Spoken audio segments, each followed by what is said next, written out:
ശശി തരൂരിനെ പുറത്താക്കി രാഹുൽ ഗാന്ധി. അവസാന നിമിഷം ഇങ്ങനെ ഒരു പുറത്താക്കലിലേക്ക് രാഹുൽ ഗാന്ധി കടക്കുമെന്ന് നേതാക്കൾ പോലും അറിഞ്ഞിരുന്നില്ല എന്ന് വേണം പറയാൻ. അതുകൊണ്ടാണ് കേന്ദ്ര സർക്കാർ ഒന്നാം പട്ടികയിൽ ഒന്നാമനാക്കി തരൂരിനെ യൂറോപ്പിലേക്ക് അയക്കാൻ തീരുമാനിച്ചതിനെ സ്വാഗതം ചെയ്തുകൊണ്ട് KPCC ഇപ്പോൾ അവരുടെ ഔദ്യോഗിക അക്കൗണ്ടിൽ കുറിപ്പ് ചെയ്തതും. ഇവിടെ തരൂരും തന്നെ ഈ സുപ്രധാന നീക്കത്തിന്റെ ഭാഗമാക്കിയതിന് ജയ് ഹിന്ദ് വിളിച്ചുകൊണ്ട് കേന്ദ്ര സർക്കാരിന് നന്ദിയും അറിയിക്കുന്നുണ്ട്. എന്നാൽ ഇതേ സമയത്ത് തന്നെയാണ് രാഹുൽ ഗാന്ധി വിദേശത്തേക്ക് അയക്കാനിരിക്കുന്ന ലിസ്റ്റിൽ നിന്നും തരൂരിനെ വെട്ടിയിരിക്കുന്നത്. പകരം ആനന്ദ് ശർമ്മ, ഗൗരവ് ഗൊഗോയ്, നാസിർ ഹുസൈൻ, രാജ് ബ്രാർ എന്നിവരുടെ പട്ടികയാണ് രാഹുൽ ഗാന്ധി നൽകിയത്.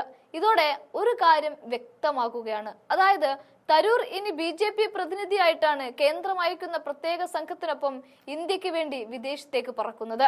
കോൺഗ്രസിന്റെ MPയും അങ്ങനെ വിദേശകാര്യ പ്രതിനിധി സമിതിയിലൊക്കെ ഇടം പിടിക്കുകയും ചെയ്ത തരൂർ കോൺഗ്രസിന്റെ പ്രവർത്തക സമിതി അംഗം കൂടിയാണ്. അതുമാത്രമോ, ഒരിക്കൽ ഇതേ കോൺഗ്രസിന് വേണ്ടി അധ്യക്ഷ സ്ഥാനത്തേക്ക് കൂടി മത്സരിച്ച ഒരു കോൺഗ്രസ് നേതാവ് കൂടിയാണ് തരൂർ.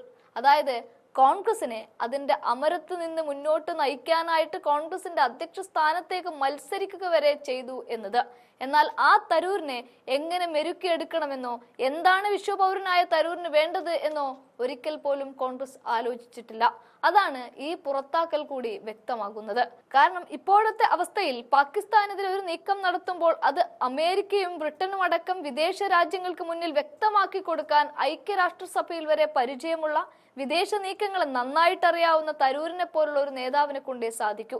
അത് തിരിച്ചറിഞ്ഞുകൊണ്ടാണ് കേന്ദ്രം തരൂരിനെ ഒന്നാമനാക്കി പ്രത്യേക സംഘത്തിന്റെ തലവനാക്കി മാറ്റുന്നത്. ഇവിടെ രാഷ്ട്രീയപരമായി തരൂരിനെ മുന്നിൽ വെച്ചുകൊണ്ട് BJP പ്രതിരോധം തീർക്കുന്നു എന്നതൊരു വസ്തുതയാണ്.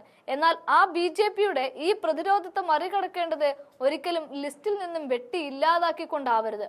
പകരം BJPക്ക് ചെക്ക് വെക്കാൻ ഇതേ തരൂരിനെ തന്നെ മുന്നിൽ നിർത്തുകയായിരുന്നു വേണ്ടത്. ഓരോ നേതാവിനെയും എവിടെ എങ്ങനെ പ്ലേസ് ചെയ്യണമെന്ന് ഈ കോൺഗ്രസിന് ഇന്നും അറിയില്ല എന്ന് വേണം പറയാൻ.